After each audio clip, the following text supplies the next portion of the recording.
The stars used to sing to us, back before the sky turned red and the Earth's oceans boiled, back before we were pets, refugees, jokes, before the alien councils put collars on our necks and called it peace.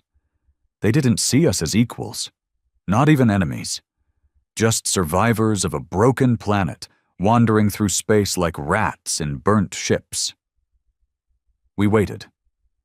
For decades. That was our crime, really. Patience. After the bombardment, when the Zarelians cracked Earth's mantle just to neutralize our war-making potential, we didn't fight back. Not when they melted our cities with solar flares. Not even when they herded our children into labor colonies on moons we didn't even have names for. The galaxy thought we were done, our bones scattered, our defiance extinguished. We waited longer. They called us the Lost Ones, the ash-tongued scars of Earth. Pity turned to mockery. We were everywhere. Dishwashers, miners, janitors. One species among thousands, clinging to what little dignity we had. And while they looked down on us, while they played politics and signed false treaties, we remembered. I was born on Reinar 3, a dust ball of a mining colony buried in the shadow of 2 purple suns. My mother died giving birth to me in a scrapyard medical tent. I never saw a tree until I was 23, never tasted rain until my mid-30s.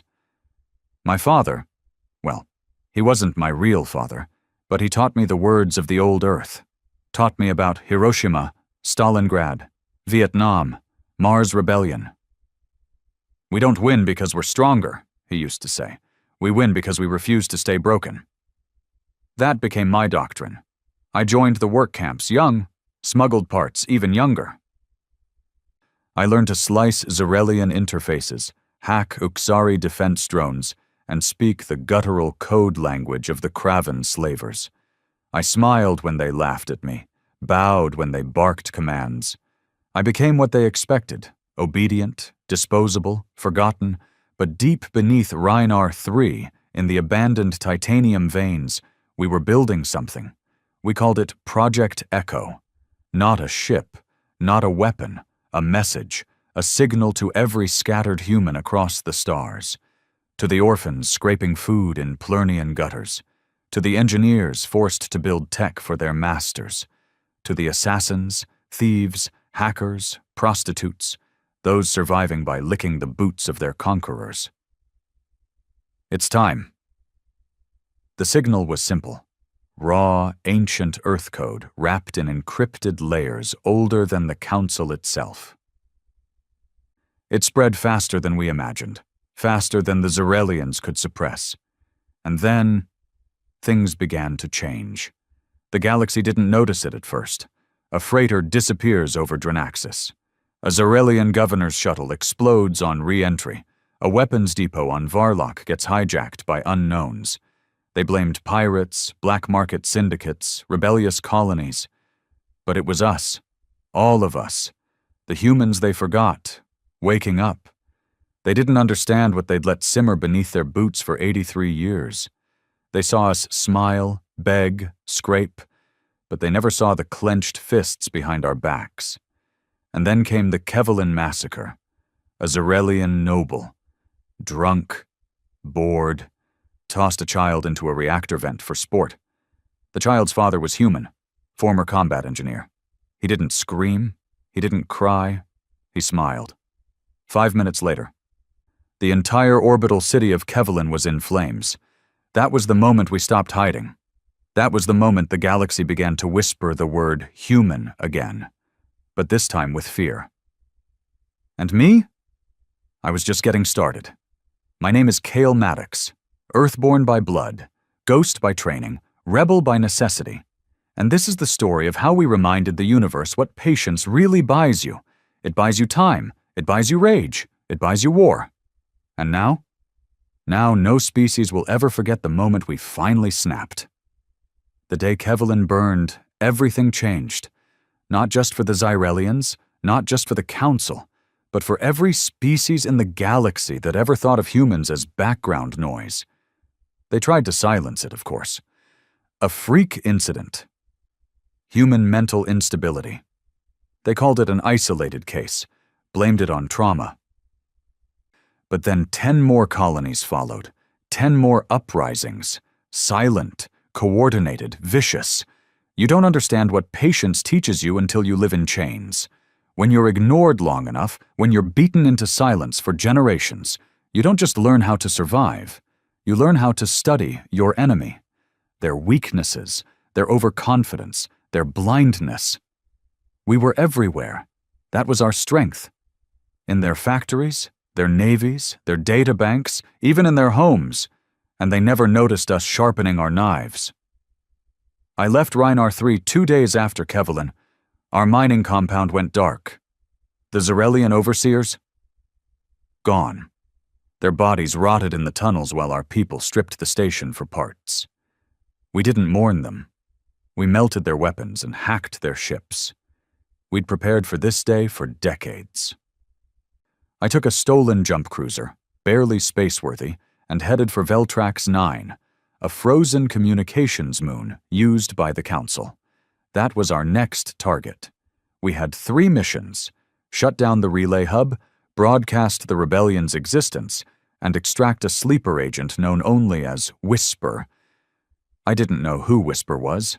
I didn't need to. All I knew was that they'd been feeding us information for over a decade. Council troop movements, security gaps, shipping codes, and it was time to pull them out before they got exposed. The trip through warp was rough. The cruiser stank of blood and oil. I slept maybe once in 3 days. Dreams were filled with screams. Sometimes mine, sometimes my father's, sometimes strangers I never met. You carry the ghosts of Earth with you. They follow you into the stars. I arrived in Veltrax orbit under fake Zyrelian credentials. We'd learned their bureaucracy better than they had. Their arrogance made their systems sloppy. The orbital control didn't even blink. A bored-sounding Plentari officer waved me through. I landed on Dock 17 under the alias Cargo Technician 4B Delta. The cold hit me like a hammer. The entire moon was carved from ancient ice and steel. They said it never thawed, even in the core. Fitting, I thought. Cold, heartless, silent, just like the Council. I met up with my crew underground. There were 4 of them. All human, all ghosts like me. Arlen, an ex-pilot who flew escort missions during the evacuation wars, lost both his legs when a Zarelian patrol ship bombed a refugee convoy. Now he moved on mechanical limbs he built himself. Nira, a medic from Mars Base 7. She'd watched her whole hospital collapse when Council ships accidentally fired on civilian structures. She didn't smile much. Hex, a kid, barely 20, hacker, quiet, brilliant. The Council tried to rewire him for labor work in their AI centers. Didn't take. Now he rewired them instead. And Loma, I didn't know where she came from, but she had those haunted eyes. The kind that had seen too much and said too little. They didn't greet me with cheers. That wasn't our way. Just a nod. A quiet nod that said, "We're here. We're ready. Let's end this." The relay station sat in the northern quadrant, guarded by a mix of Zarelians and Varkari drones.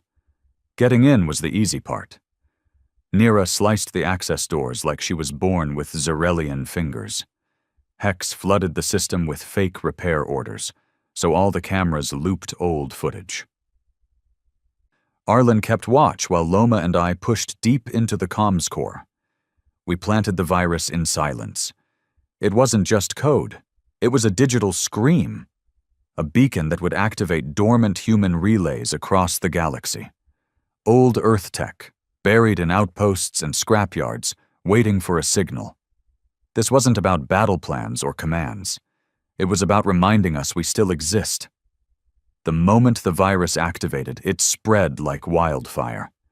Across forgotten satellites, through garbage data streams, through the whispers of ancient Earth AI that had been sleeping for almost a century. In seconds, the human race reconnected, like nerves regrowing around a damaged spine. I remember standing there, watching the uplink beam into the stars, and I felt something I hadn't felt in years. Hope. But then the alarm hit. We didn't expect it. Whisper had warned us of a 2-hour blind window. We had 57 minutes. The council moved faster than we thought. Gunfire erupted down the tunnel. Arlen's voice cracked through the comms. "We've got Varkari inbound, full squad." We scattered. Nira and Hex bolted toward the west shaft. Loma and I headed south, toward the prisoners' block. Whisper was there, still in disguise, still waiting for us. We took corners fast, silent, slipping through shadows. Loma moved like a wraith. I had no idea what she'd been before, but her kill count was climbing fast. She dropped a guard with one stab to the throat, didn't even break stride. We reached the holding cell. Whisper was not what I expected. He was old, fragile, wrinkled like a dried leaf. His eyes were blind, but they locked onto mine with precision. "You're Cale Maddox," he said. His voice was steady. "I've heard your name for 30 years. I froze. "You know me?" He smiled. "I've been feeding you for half my life." I didn't have time for questions. I grabbed him, threw his arm over my shoulder, and we ran. But we were too late. The southern bay had collapsed under fire. Arlen was already dead, his torso torn open, metal legs twisted. Nira was gone.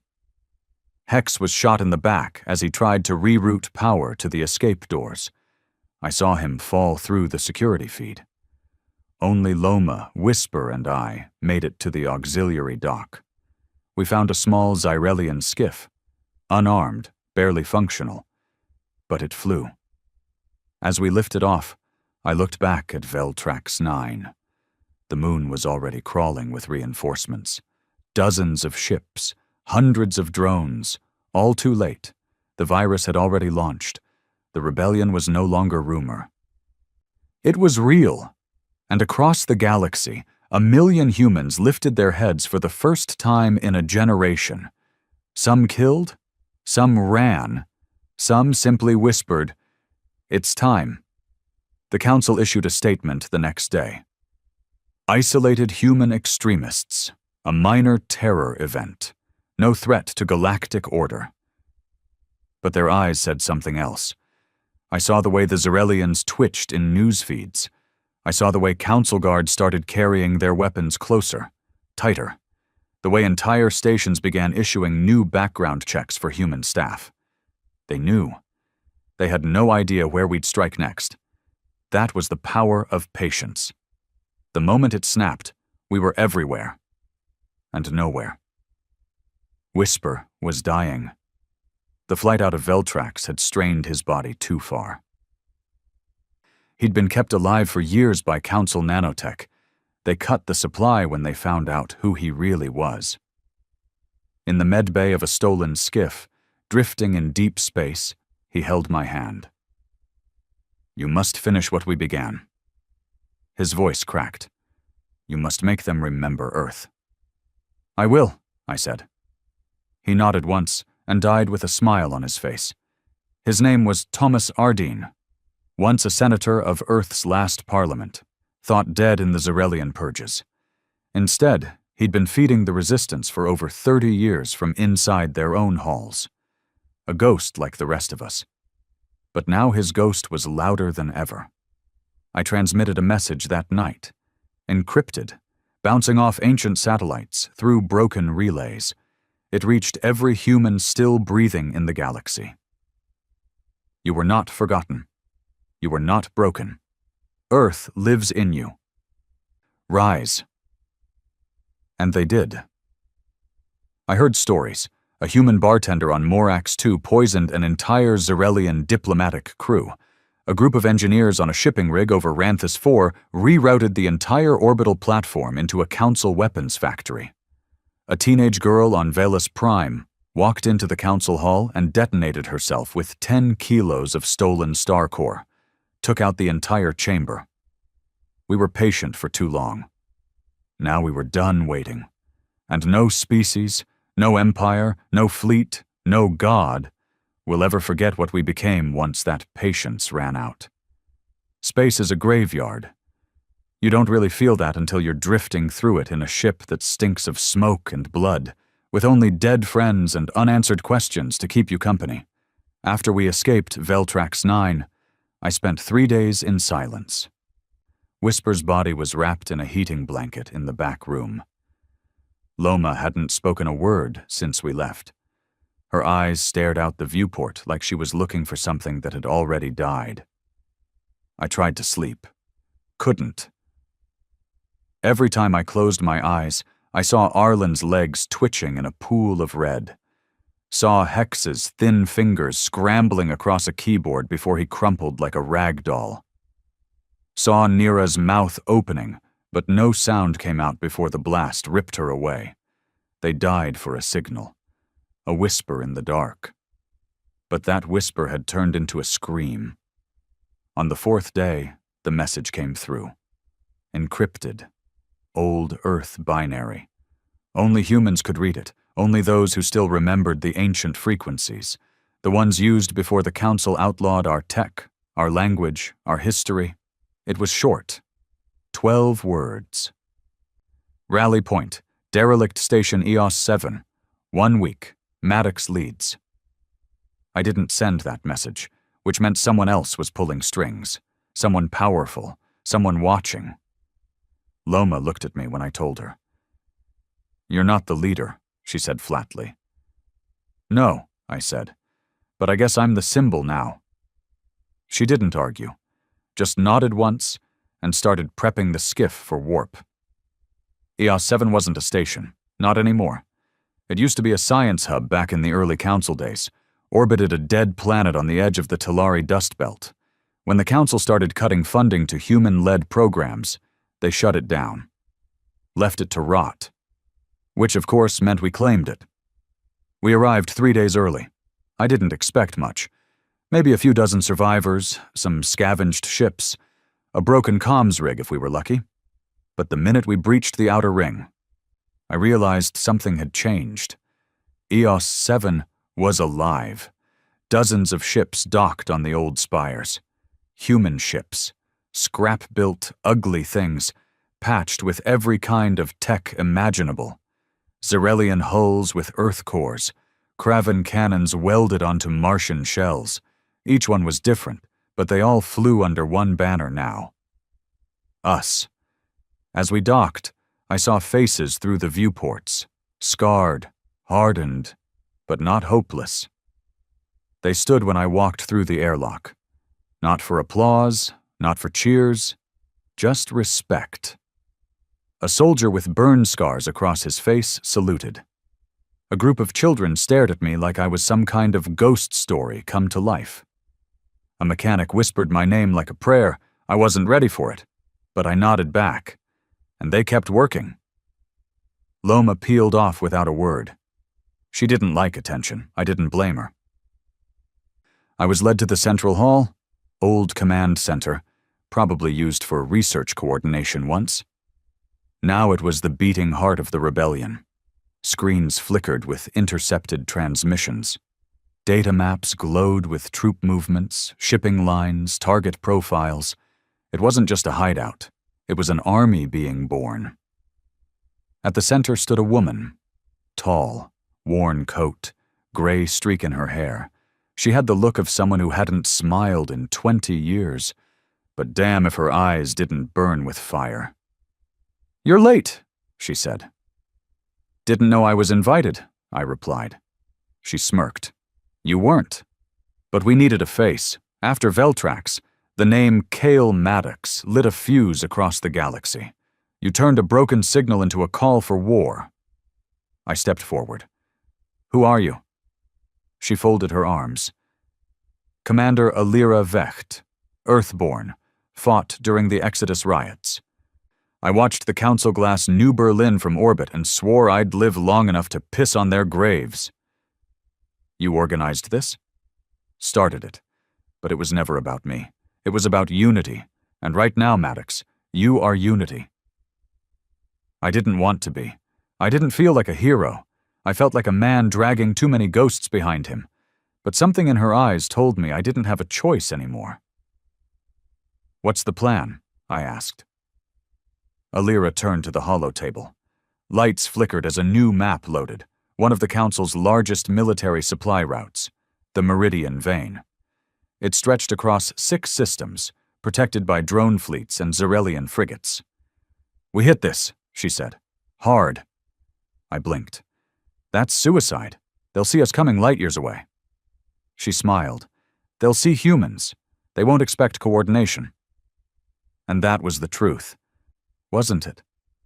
The Council had always seen us as chaos, disorganized, individual, angry, but scattered. They didn't know we'd been building this in silence, in shadows. Alira tapped a sector on the map. "Their biggest flaw is pride. This convoy moves weapons and food to their war fleets. They think it's untouchable. But we've been slipping agents into their transport crews for years. We have overrides, flight codes, schedules. This is our chance." I looked around the room. I saw pilots, hackers, demolition experts, smugglers, all with that same look in their eyes. Not revenge, purpose. "How many will die?" I asked. "Enough," Alira said, "but more will die if we wait." I nodded once. "Then let's make history." The next 5 days were war prep. Fast, dirty, beautiful. Old weapons were dragged out of cryo vaults, Earth-built railguns. EMP slingers, acid bombs, Loma trained new fighters with dead-eyed focus. I watched a girl who couldn't have been more than 15 disassemble a Zarelian plasma cannon in under 60 seconds. Hope was a funny thing. It didn't grow loud, it grew quiet, steady, certain. On the 6th day, our fleet launched, 39 ships, some barely held together with duct tape and spit, others powered by stolen alien cores. But they flew, together. We dropped out of warp just outside the Meridian Vein. Alira's voice came through the comms. "No speeches, no oaths, just fire." And we fired. The convoy never saw us coming. Their ships were sleek, perfect, lined in gold and blue, designed for beauty and intimidation. Ours were rust and grit, but they tore through the first layer of defense like paper. We didn't fight fair. We fought like survivors. Hex's old code resurfaced in the chaos, his last gift. It hijacked their comms, locked their shields, blinded their targeting systems. I led the charge in a retrofitted interceptor called Dustwalker. My hands trembled as I gripped the controls. Then I thought of Whisper, of Arlen, of Earth, and I pushed forward. The Council ships tried to regroup, but they were slow, too confident, too polished, and we were rage-given form. Explosions ripped through the void. Alira's ship, the Broken Flame, plowed straight through their central freighter, split it in half. We didn't take prisoners. The battle lasted 3 hours. When it ended, 32 Council ships were burning in the dark. The Meridian Vein was shattered. We lost 14 ships, 300 fighters. But when the smoke cleared, the galaxy saw something it hadn't seen in almost 100 years: humanity fighting back and winning. The Council tried to spin it. A terrorist ambush. Outlaws with stolen tech. They released propaganda, showed images of their dead commanders, claimed it was an attack on peace. But the people weren't buying it anymore. Other species, ones that had been quietly watching, began to question. Small riots broke out on Kraven-controlled worlds. Laborers walked off jobs in protest. Zarelian governors reported security breakdowns. And in the dark, through ancient channels, a new signal spread. The Earthborn are rising. I sat in Dustwalker's cockpit for hours after the battle, blood on my face, my body aching, my heart heavier than ever. But for the first time, I knew what I was fighting for. Not revenge, not even justice. Remembrance. We were the ghosts of a world they tried to erase. But now, we were loud enough to shake the stars, and we were only just beginning. Victory's a strange thing. It doesn't feel like fireworks or fanfare when you're in it. It's quieter, heavier, like breathing through ash. After the Meridian vein burned, word spread faster than we expected. Not just across human resistance cells, but across the species lines the Council thought they'd sealed shut long ago. We were supposed to be scattered, disorganized, angry but directionless. That's how they saw us. That's how they needed to see us. But after that battle, even they couldn't pretend anymore, and they panicked. The Council closed all high-security trade lanes, enforced biometric checkpoints on every border world, put surveillance back into full tilt, especially on any station or system with more than 10,000 humans living there. But it was too late. The lie had cracked, and light was leaking through. What they didn't understand was that we didn't need a full army to win this war. We needed unity, purpose. Even if we were still just a handful of rebels with scavenged weapons, we had something they lost centuries ago: belief. The belief that we deserved to exist.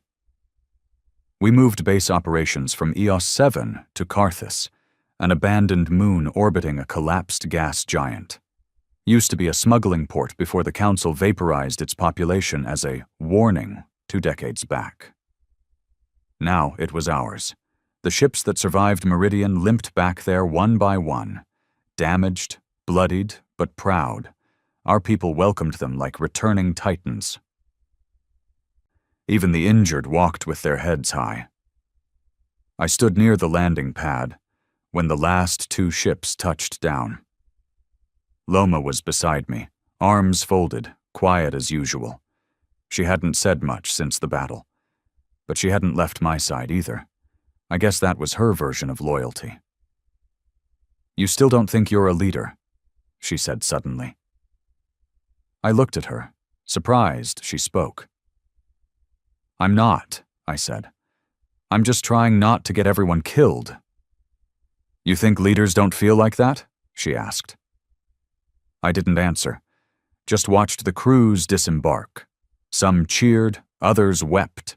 Some carried pieces of fallen comrades in their arms, broken helmets, bloody coats, data chips containing final logs. I saw a girl no older than 16, clutching her dead brother's boots to her chest, like they were sacred. She didn't cry, just sat there in the dust, rocking back and forth, holding on to what was left. That's what victory looked like. We held a war council that night, in an old steel hall filled with rusted terminals and flickering lights. The leaders of the resistance gathered, what was left of them. Alira Vecht stood at the front, with her usual fire, but even she looked worn now. Her hair was tied back, her coat burned in one sleeve, eyes sunken with exhaustion. I stood beside her. I didn't want to, but she insisted. "We shook the galaxy," she began. "Now we see who shakes back." Around the table sat over 20 humans from all corners of what was left. Mars separatists, Earth preservationists, Black Flag outlaws, even a few former Council-trained officers who'd defected in the early years. Most had scars. Many had replacements, metal arms, prosthetic eyes, lungs kept alive with stolen alien biotech. One of them, an old colonel named Ride, leaned forward. "The problem with noise," he said, "is that it attracts predators. The Zeralians will send full war fleets next time. Not drones, not guards, ships that burned Earth itself. We won't survive another head-on."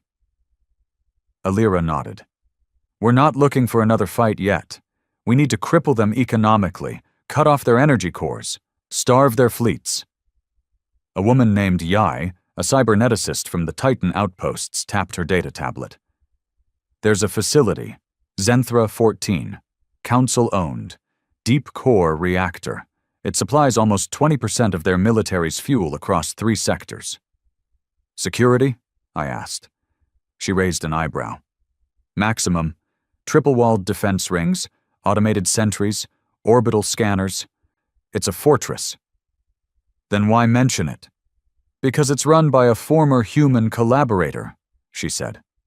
Name's Dr. Emil Karras, a traitor. Helped the council design the first slave bond tech they used on us after the bombardment. He's the reason half our people still wear tracking chips in their spines. My fists clenched. I'd heard the name before. My father used to spit it like venom. Karras, I whispered. That bastard's still alive? Alive and thriving, Alira growled. He's the one we need. Kill him. Steal the core. Burn the station. I looked around the table. Every pair of eyes stared back, waiting for me to say yes. That's when I realized it. I was the voice now. The movement had grown past planning, past whispers. People needed someone to follow. Not because I was the smartest or strongest, but because I'd lit the match at Veltrax and hadn't let go since. I gave a slow nod. Karras dies. We burn the core. No survivors. The team we put together was small. Just 5 of us. Myself. Loma, of course. Yay for her expertise in hacking council systems. A demolitions expert named Krantz. A towering man with a melted face and a temper to match. And a silent sniper known only as Shade, who never took off his helmet and never missed a shot. We called it Operation Black Signal. The infiltration plan was a mess of timing, luck, and a lot of suicidal confidence. We entered Zenthra 14, disguised as council security inspectors, using forged IDs pulled from a Zarelian officer we captured and interrogated 2 weeks prior. His screams still echoed in the medical bay sometimes. The guards let us in. That was their first mistake. The station was a marvel of cold, efficient horror, gleaming black walls, perfect climate control. You could almost forget it powered war machines that had wiped out entire continents. Almost. We found Karras on the upper levels. He looked human. Old. Glasses. Hair neatly combed. No scars, no shame. He smiled when he saw me.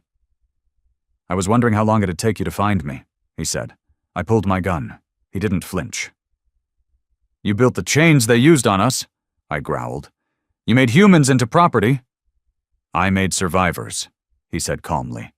You think your rebellion's noble, but all I ever wanted was for our species to live, even if it meant compromise, submission. You think dying in fire is better than adapting? Living as slaves isn't survival, I said. He shrugged. Then die free. That's your choice. It wasn't mine.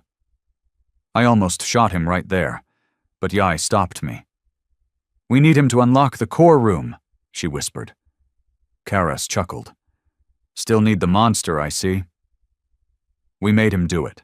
Hands shaking, he accessed the primary systems and deactivated the interior defenses. That's when Krantz and Shade moved in, planting charges throughout the energy core's cooling chambers. We had 10 minutes. I turned to Karras, gun still drawn. You're going to die now, I said. He nodded, but then he looked at me, really looked at me, and said something that still haunts me. I hope you win, because if you don't, the next Karras they create will be even worse. I pulled the trigger.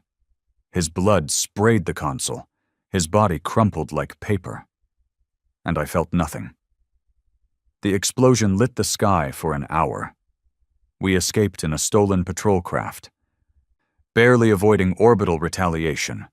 By the time Council fleets responded, Zenthra 14 was gone. Fuel starved, their fleets staggered, and humanity had sent a message. We will even kill our own if they betray us, but victory never comes clean. Back at Karthus, the celebration was short. Yai pulled me aside that night. Her face was pale. I cracked Karras's files, she said. There's something you need to see. She handed me a tablet. On it were images, council documents, heavily encrypted, transcripts, surveillance logs. My blood ran cold. One image showed a council chamber, A tall figure standing at the center. Female. Gray-streaked hair.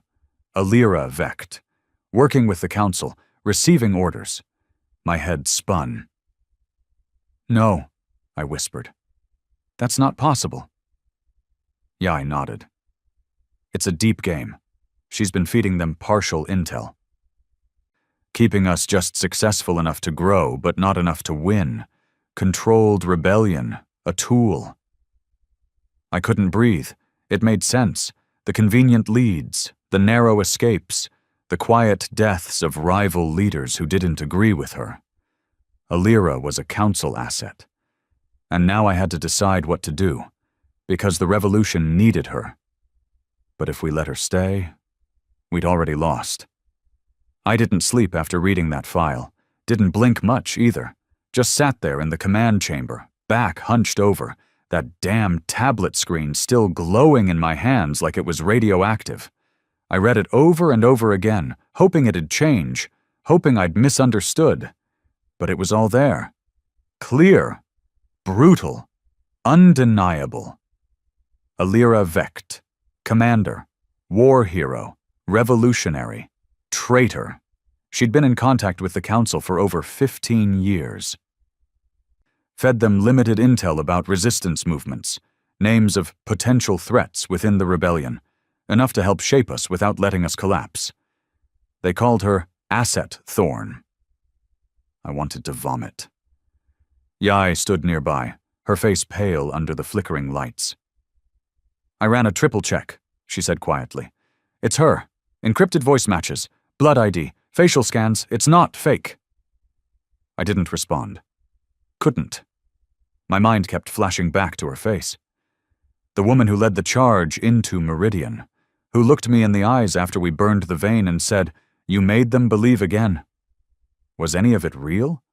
Or was I just another puppet with a fire lit under my feet? Loma appeared in the doorway. She didn't ask what was wrong. Didn't need to. She could read it on my face like a headline. "She lied," I said finally. My voice cracked. "Alira. She's been playing both sides." Loma nodded once, like she'd been expecting it all along. "What now?" she asked.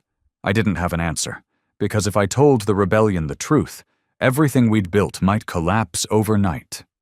People had followed her, believed in her. Some had died for her orders. But if I stayed quiet, I'd be no better than she was. I'd be complicit in the lie. That morning we held a council meeting in the upper hangar. Alira stood at the center, back straight, coat clean, voice firm as ever. "The council's in retreat," she announced. "Zenthra's destruction has sent shockwaves across their war network. Their ships are grounded in at least 4 sectors." The room broke into murmurs. Cheers, smiles. Even after all the blood, people still craved good news. It gave them purpose. Then she looked at me. "Kale," she said. "Tell them what you saw." I opened my mouth. The words were there. The truth. But nothing came out. I looked into those eyes. Cold, focused, dangerous, and I understood. She knew I knew. This wasn't a victory speech. It was a warning. She'd planned for this. I forced a smile. "She's right," I said quietly. "The council's running scared. Now's the time to press forward." Cheers erupted, and inside I felt myself die a little. Later, in the shadows of the old comms room, I finally confronted her. Just us, just silence, just 2 leaders of a rebellion built on a cracked foundation. "You could have told me," I said, barely above a whisper. Alira didn't look surprised. I was wondering how long it would take Yai to find the files. I stepped closer. "You used us, used me." "I guided us," she said calmly. "And I gave you a war we could win." "You gave the council our names, our people." "I gave them the ones who would have turned this into chaos," she said, unflinching. "Terrorists, extremists, the ones who would have made us monsters. I kept this movement clean, Kale. Clean enough to last? I shook my head. You don't get to decide who lives and who doesn't. Yes, I do, she snapped. Because someone has to. We stared at each other, eyes locked. And in that moment, I saw her truth. She wasn't evil. She wasn't loyal to the council. Not really. She was loyal to control, to order. She thought humans needed a leash, even from themselves. You think you're saving us, I said bitterly. I'm ensuring we survive, she said. And you're not ready to lead them without me. I turned and walked out. I didn't kill her. Not yet. But something inside me snapped that night. 2 days later, the Council struck back, a coordinated orbital assault on Delvar 6, one of the few liberated colonies we'd helped rebuild. They didn't send warnings, no demands, no negotiations. They sent fire. Over 20,000 humans died. Farmers, children, engineers, no soldiers, no resistance hubs, just civilians trying to build something from the ashes. When the news reached Carthus, the entire station fell into silence. The screams echoed over broken transmissions. One clip showed a mother clutching her baby as fire tore through the sky. Another showed a man covered in ash, screaming into a dead comms beacon. And all I could hear were Whisper's words in my head. You must make them remember Earth. So I called a meeting. Not in the hangar. Not in the command hall. On the old landing deck, under the stars. Open air. No walls, no structure, just truth. Over 200 resistance members came. Pilots, gunners, doctors, engineers, orphans. I stood on a crate. No weapons, no speech written, just pain and truth. I need to tell you something, I began. The silence was suffocating. For the past 15 years, someone in our highest command has been feeding the Council our movements, our weaknesses, not enough to kill us, just enough to control us, shape us. Gasps, shouts, confusion. I kept going. That someone is Alira Vecht. Cries of no rang out. Some cursed, some wept, some stared at me like I'd just killed their god. She didn't do it for the Council, I said. She did it because she didn't trust us. She thought we were dangerous, unruly. She thought the only way humans could survive was on a leash. A man stepped forward. Ride, the old colonel. That's a bold accusation, he growled. I nodded. I have the files, her voice, her blood ID. She didn't deny it when I confronted her. People turned to each other. Some cried, some just shook their heads. She gave us victories, someone shouted. And she gave the Council our blood, I snapped. She chose who got to live, who got sacrificed. We're not here to survive like rats. We're here to remember who we are. And if we become what they are just to win, then Earth really did die with fire. Loma stepped up beside me.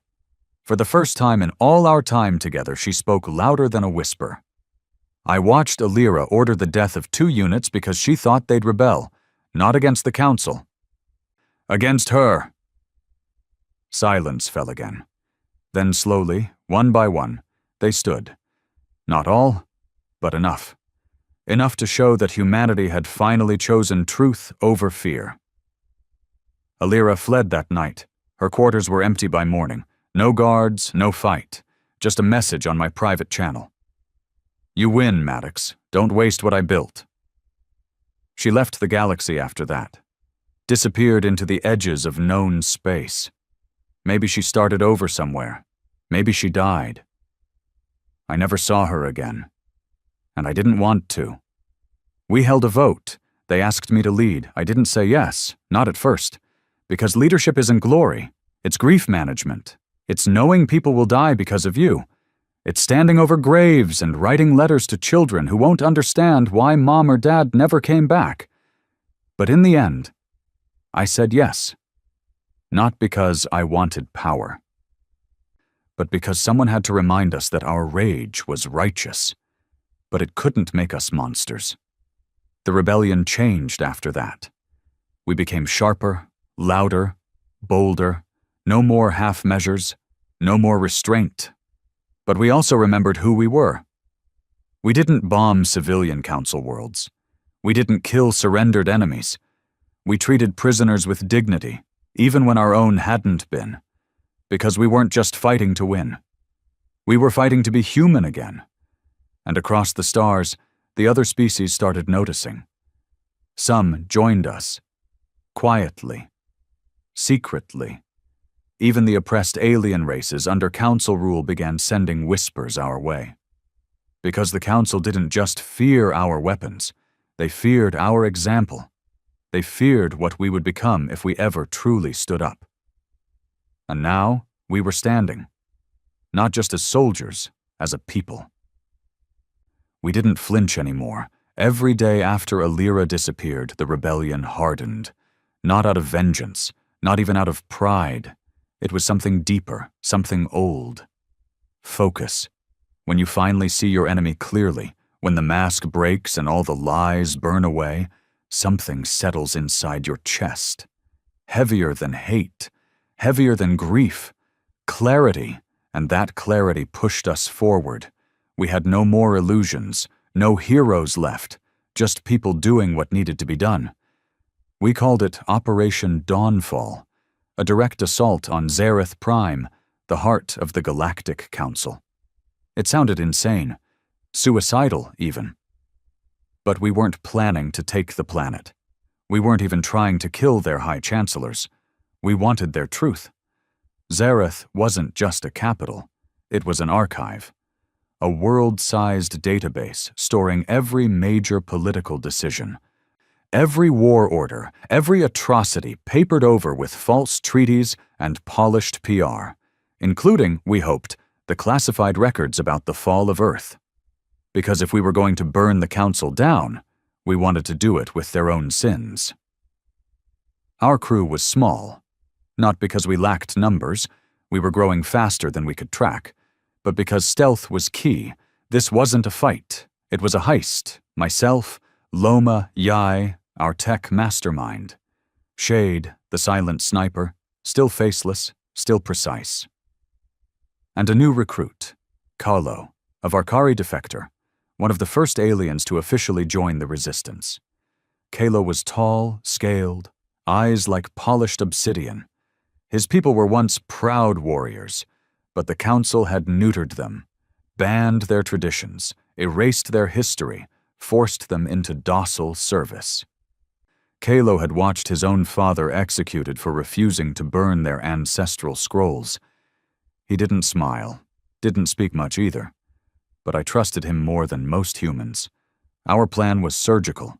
Disguise as interspecies diplomatic envoys, breach Zareth's lower docks during an upcoming political summit, slip into the archive chambers beneath the Hall of Balance, extract the files, broadcast them across every open and black market frequency in the galaxy, expose the Council, not with war, but with truth.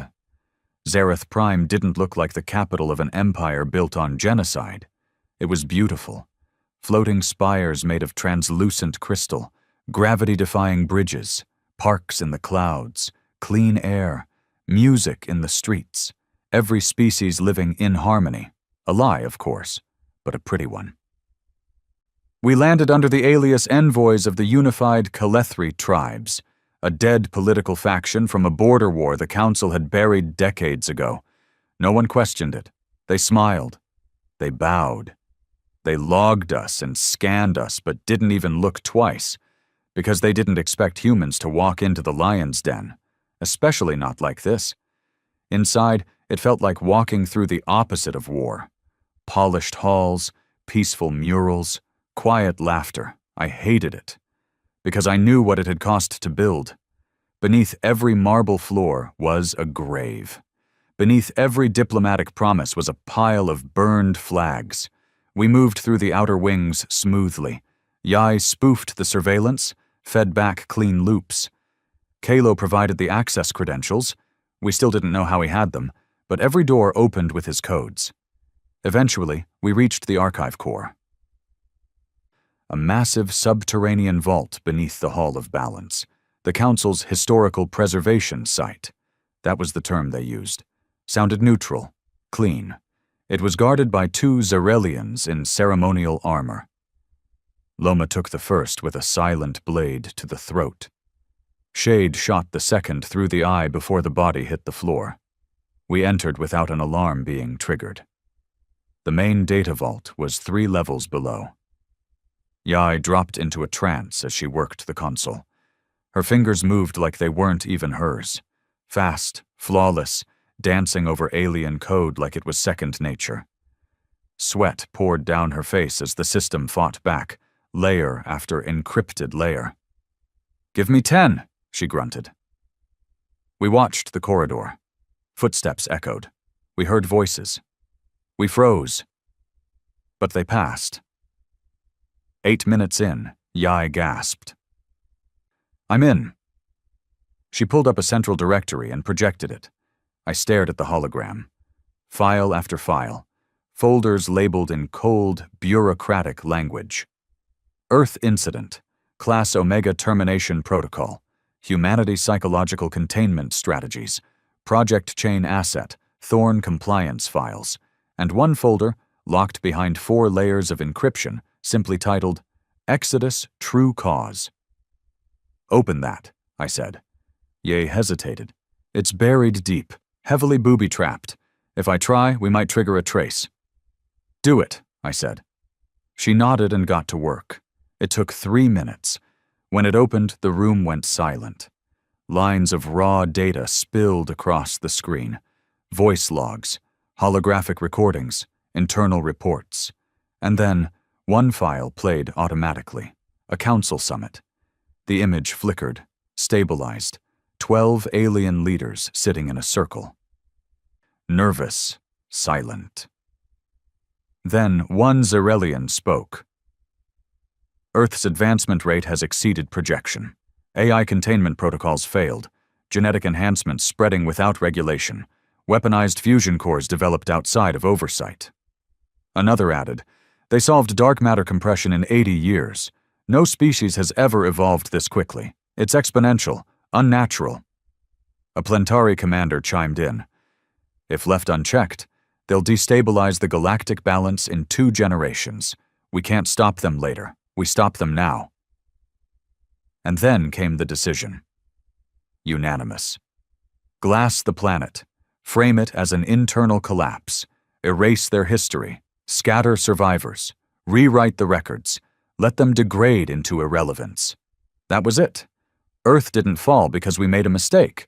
Earth was murdered because we were growing too fast. We were too adaptive, too dangerous. We were the threat. And they killed our world not out of hate, but out of fear. I felt sick.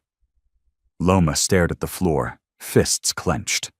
Shade said nothing, just turned his face away.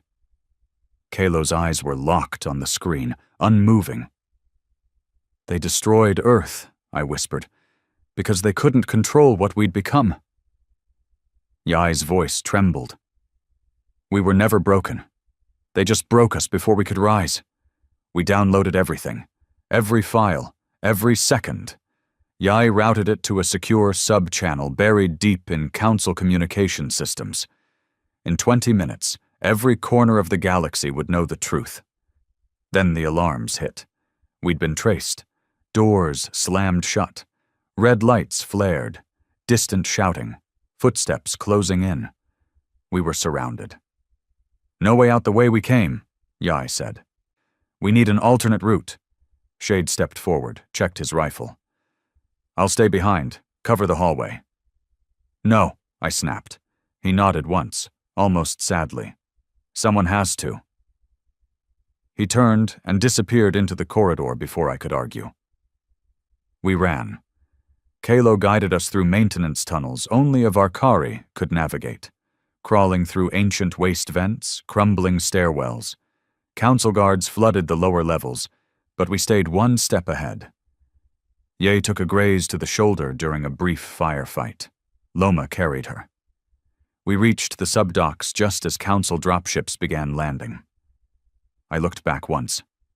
Smoke filled the archive chamber, fires rising, bodies in the halls, and somewhere above us, across the sky, the truth was already spreading.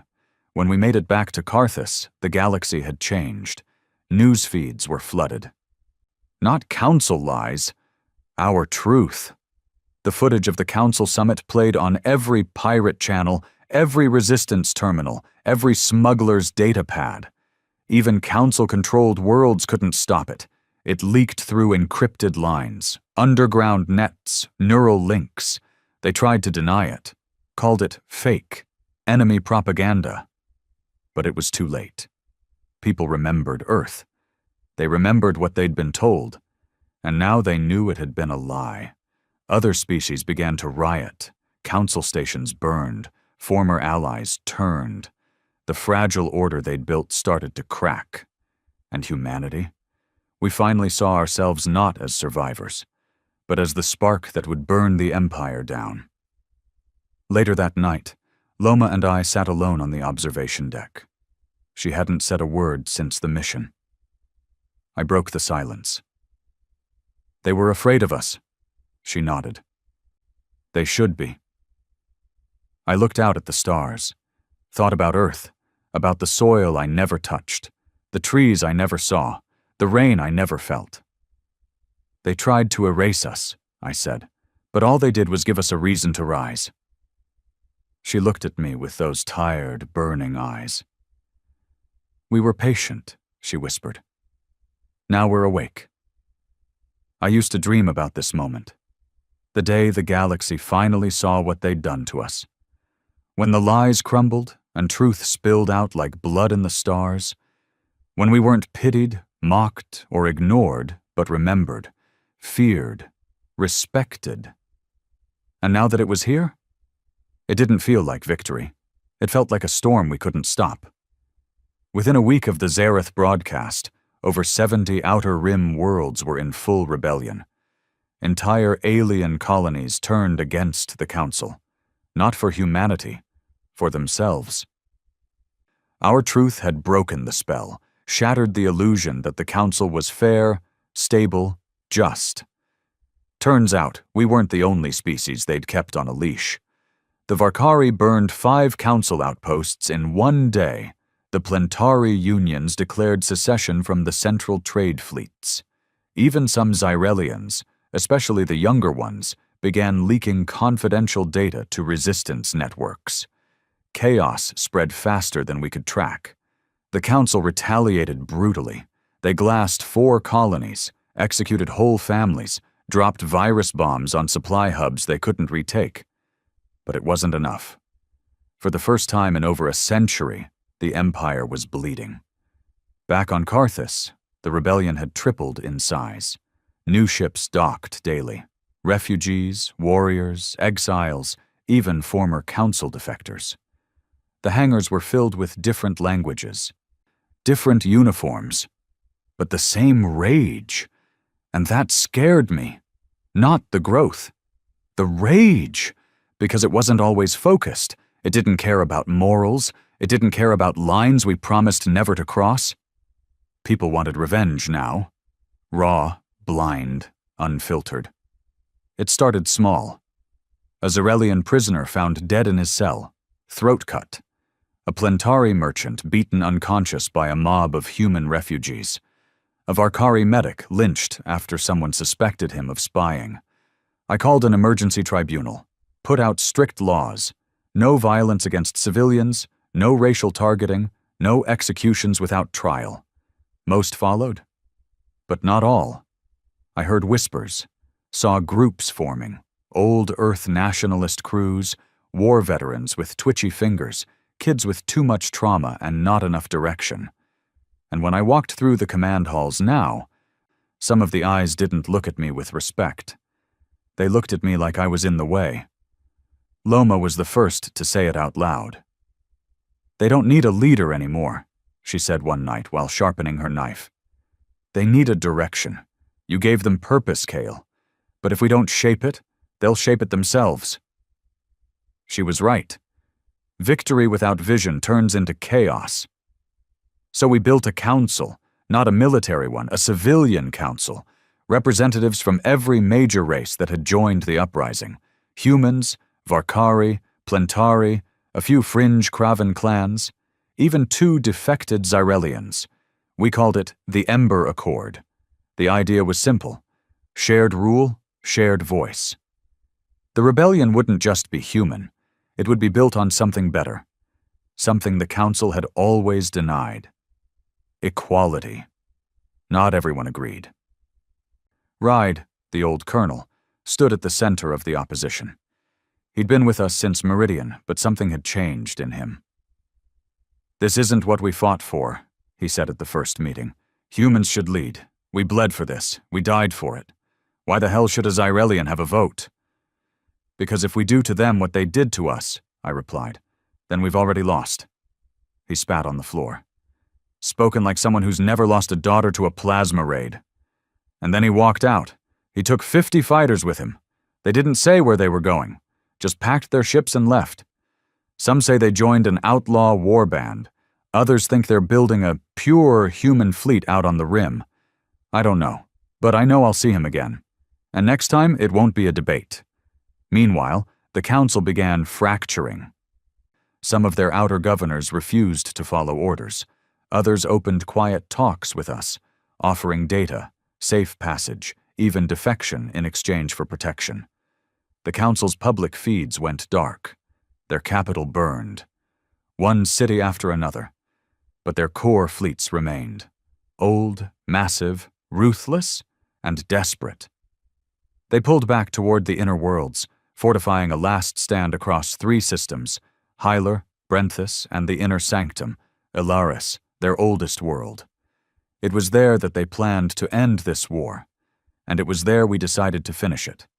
The final campaign was codenamed Ashlight, not because we wanted fire, because we wanted clarity, not genocide, not mass extermination. We didn't want to become the monsters they'd always claimed we were. We wanted them accountable.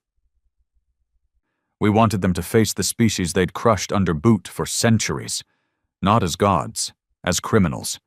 We called every fleet, every cell, every ally, even the ones we didn't trust. The Ember Accord officially declared war on the Council Corps. It wasn't just a human war anymore. It was a galactic reckoning. The night before departure, I stood alone on the observation deck. Karthus was silent. The ships were ready. The people were restless, and I felt tired. So damn tired. Loma joined me quietly. "You think we win tomorrow?" she asked. "No," I said. "I think we break something tomorrow, whether it's the Council or ourselves." She looked at me for a long time. "You still carry them, don't you?" "Who?" "Everyone you've lost." I nodded. "Always?" She reached out, hesitant, almost unnatural for her, and placed her hand on mine. "We'll carry them together," she said. We jumped into Hyler on the 3rd day of the new cycle. 53 ships, multi-species fleets, makeshift carriers, refitted war hulks. It wasn't elegant, but it was ours. The Council responded instantly. Over 80 vessels, including 3 Dreadnought-class warships, behemoths, the same kind that glassed Earth. Yai's virus hit first, crippling their outer comms. Then came Shade's infiltration team, taking out their targeting relays from within. Kaulo led the Varkari assault on the upper orbital ring, boarded a Xyrelian command ship, and held it until the engine exploded. Loma and I fought side by side in the ruins of a council listening post. She moved like death itself, cold, clean, silent. At one point we stood back to back, 30 council soldiers charging us. She whispered, "Ready?" I said, "Always." We left none alive, but not all our allies stayed loyal. One Plentari wing broke formation, fled. Rumors came in of sabotage aboard 2 of our own carriers. Ride's faction, perhaps, or worse, new enemies born from old wounds. One Ember Accord representative was assassinated in the middle of the battle. A sign. Victory was close. But unity? That would take longer. After 7 hours of hell, the Council flagship fell. Not surrendered, destroyed. Their Supreme Chancellor, Elentar Voss, burned with it. His last transmission wasn't a speech, just static, cold and empty. When the wreckage drifted into the void, we knew the Council was dead, or at least dying. But we weren't cheering. Too many bodies floated outside. Too many names lost. Too many friends missing. Ye was one of them. Last seen rerouting core power to hold our shields during the final push. She knew it would kill her. She did it anyway. Back on Carthus, we lowered every banner. 1 day of silence. No speeches, no orders, just grief. And then, we rebuilt. In the weeks that followed, dozens of systems declared independence. Some asked for help forming new governments. Others asked for weapons, in case something worse came next. The Ember Accord met daily, struggling to define what came after victory. But one thing was clear. We weren't going back. The age of the Council was over. And humanity? We weren't ghosts anymore. We were the matchstick that lit the fire. People still ask me what we'll build next. I tell them the truth. I don't know. Because this was never about power. It was about remembrance, about taking back what was stolen. About making sure no species ever forgets what we became when our patience finally ended. We were born in fire. But this time, we won't burn alone. Peace isn't silence. It's not banners waving or fireworks lighting up the sky. It's not an anthem playing over the ruins of a fallen empire. Peace is messy, uneasy, and sometimes it's terrifying. Because once the war ends, there's nothing left to hide behind. No orders to follow, no monsters to blame. Just you, your choices, and the ghosts you brought with you. We won the war. But that didn't mean we knew how to live. 2 months after the fall of the Council, I found myself walking through the remains of what used to be Elaris Prime, the jewel of the Empire. The planet was quiet now. Empty. The golden towers were cracked, vines growing through shattered glass. The clean air they once sold to the highest bidder now smelled of smoke and fresh soil. The Ember Accord had declared it neutral ground. No flags, no armies, just memory.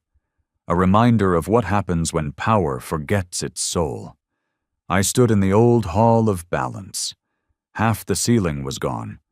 Wind swept through the marble floor where once the 12 high chancellors had sat in perfect symmetry, deciding which species got to live with dignity, and which ones got to beg for scraps. I wasn't alone. Loma stood at my side, silent as always. She didn't say much those days, not because she didn't have anything to say, but because we were both too tired to pretend anymore. We'd survived, but survival came with a weight I hadn't expected. The war had ended. But the rage? That still lingered, and not just in us. Carthus had become a city now. Not a station, not a base, a true city, floating in the black, surrounded by growing fleets and broken ships being turned into homes. But the longer peace held, the more fractures appeared. Old wounds reopened, new factions rose. Some humans wanted retribution. War trials, executions, blood for blood. They carried lists of names and burned council records in the streets. Others, especially the younger generation, wanted to move on. What's done is done, they'd say. Let's build something better. And then there were the outsiders, the alien species that had joined our rebellion. They wanted seats at the table, protection, equality. The Accord was overwhelmed. Too many voices, too much history, and no blueprint for a future. That's when they turned back to me. I never wanted to be anyone's savior, but people remembered what I'd done. What we'd done together. The name Cale Maddox had become a symbol. Some even started calling me the fire starter. It wasn't a compliment. It was a warning. You light a fire that big, people expect you to keep feeding it or put it out. Either way, you never walk away clean. I didn't want power, but I also didn't want someone else with bloodlust taking it. So I accepted their call. And for the first time in over a century, humanity didn't just survive. We began to govern. The first thing I did was simple. I shut everything down. No military campaigns, no expansion, no strikes. For one full cycle, we paused everything. The Accord called it the Quiet Year, a time to bury the dead, rebuild what was broken, and talk, really talk, about what kind of world we wanted to leave behind. It wasn't easy. Grief has a sharp tongue. And peace can feel like betrayal when the blood hasn't dried. Some left, said we'd gone soft, that Maddox had lost his edge. Let them leave. We weren't going to win with fear anymore. We'd already done that. Now we needed to win with vision. We rewrote everything. No centralized rule, no species at the top. Every planet that joined the Accord got a voice, a vote, and a seat at the table. The new laws were blunt but honest. No species could own another. No military could strike without full council approval. History would be preserved without edits or erasure. And no one could hold leadership without first walking among the people they claimed to represent. That was my rule. I didn't want thrones. I wanted responsibility. So every leader had to spend one season living among refugees, working beside them, eating the same food, sleeping in the same broken shelters. You can't lead what you don't understand. Still, not everything healed. Some colonies refused to join us. Some species preferred isolation. And there were those who never stopped fighting. Ryde's warband resurfaced halfway through the Quiet Year. They struck a refugee convoy, killed 12 Varkari children, and left a message. This is what happens when you let aliens lead humans. We hunted them down. No trial, no speeches. Loma led the strike team. She came back without saying a word, sat beside me that night, and handed me Ryde's insignia, still soaked in ash. I didn't ask questions. She didn't offer answers. But the message was clear. We'd kill to protect peace, if we had to. As the months passed, I started walking more, through rebuilding zones, old cities, schools. I didn't wear armor anymore. No guns, just a coat and a name. People stared, whispered. Sometimes they cried. But mostly they asked the same thing. Is it really over? I'd always pause, then say, no, and smile. But it's finally begun. Then, one day, it happened. A child, half human, half plentary, ran up to me in a market square on Vexen 4. She held up a worn, hand-drawn flag. It was stitched from scraps of old council uniforms and Earth military cloth. The symbol on it wasn't a sword or a fist. It was a flame. Small, controlled, warm. Beneath it were words written in 3 languages. From patience came fire. From fire came light. I knelt down, took the flag, and felt something break inside me. Something that had been burning for too long. I cried. Not for war. For hope. Because that girl had never seen Earth. She'd never worn chains, never heard the lies, never lost a friend in orbit or bled in a trench. But she knew who she was. She was free.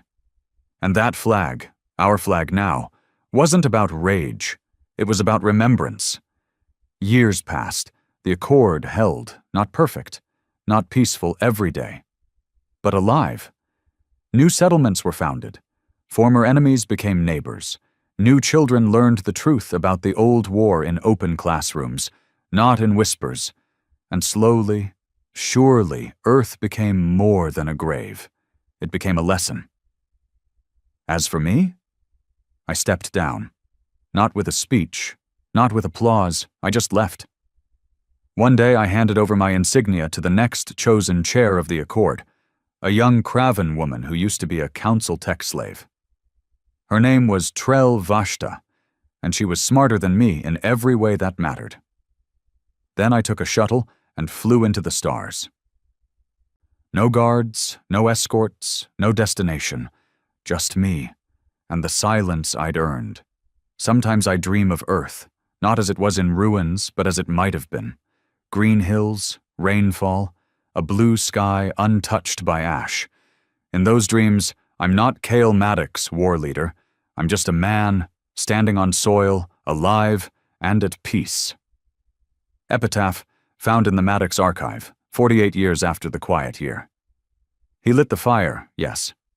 But when the war was over, he taught us how to warm ourselves by it, instead of burning everything down. He didn't save humanity.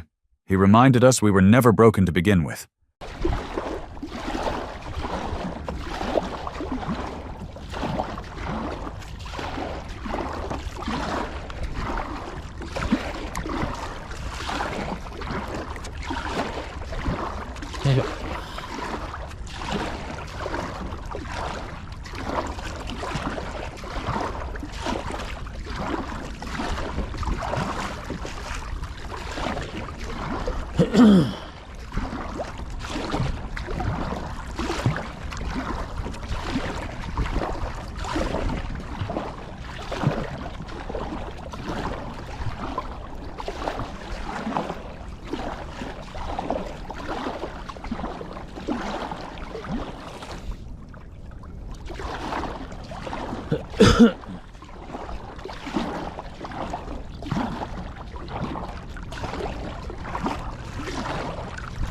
Hey, Jesse.